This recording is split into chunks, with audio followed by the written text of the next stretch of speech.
That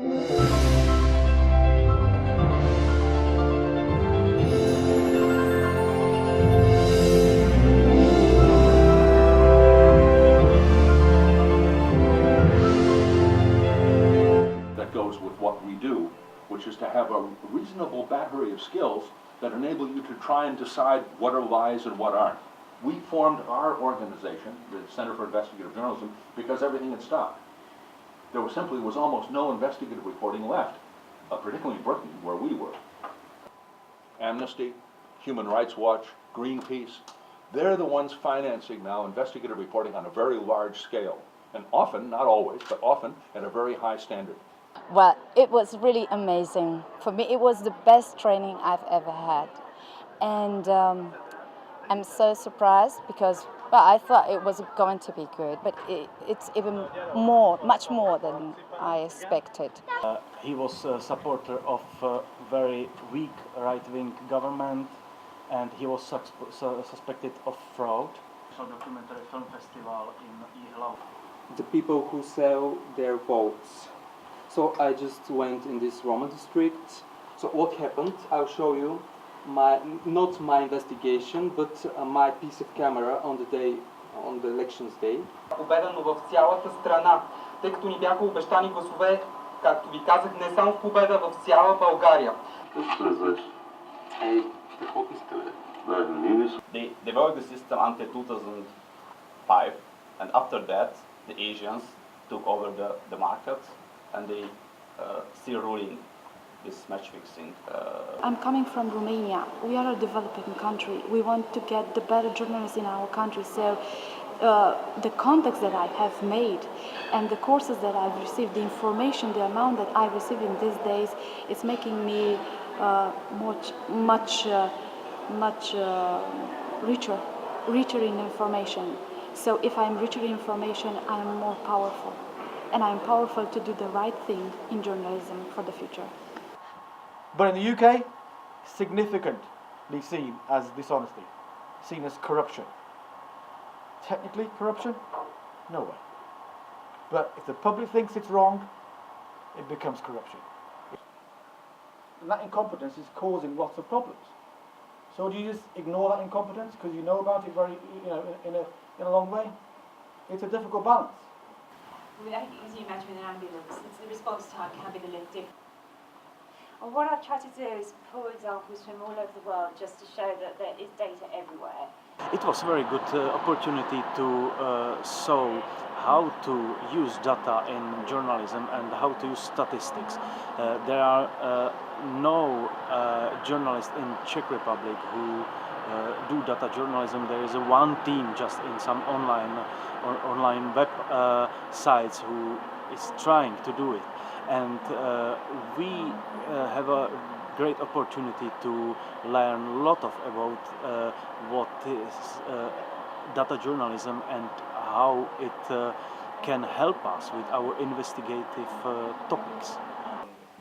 One in Sweden for bribery and one in Switzerland for money laundering and bribery. But first I'd like to make a short presentation of myself and the team that I'm working in. Supersonic jet fighter Gripen, and that was also sold with bribery to Hungary.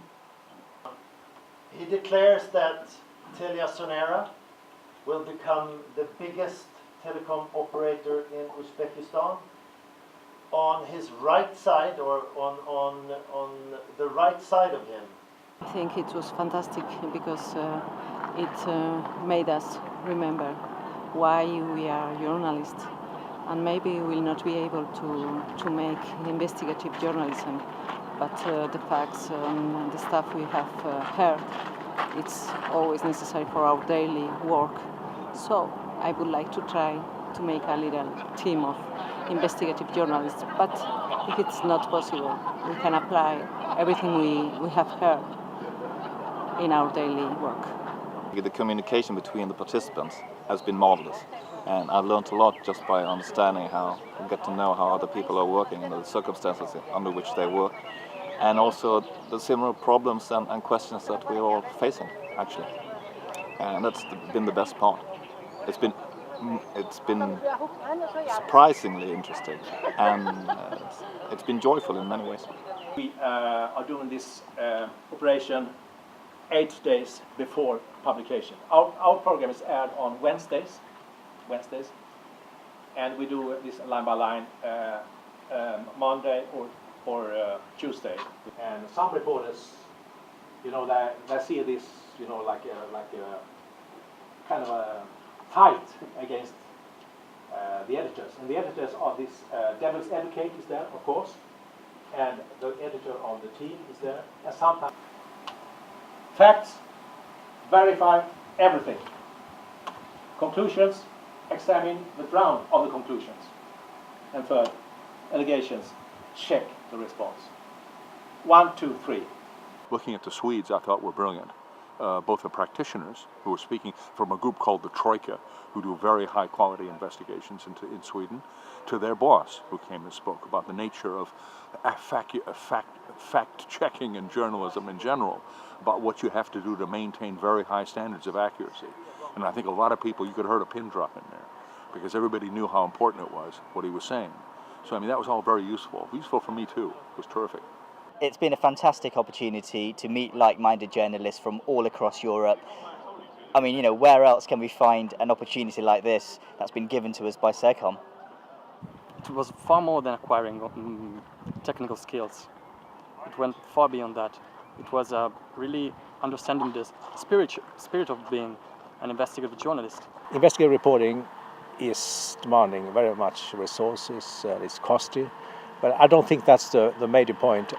The major thing when it comes to investigative journalism is to learn the investigative techniques, the investigative method, and especially the investigative attitude when it comes to fairness, balance, and accuracy. And I think that's the most important thing. It's not a question of resources, it's a question of attitude. And I see these attitudes growing step by step. And I think these seminars contribute to this development step by step, year by year.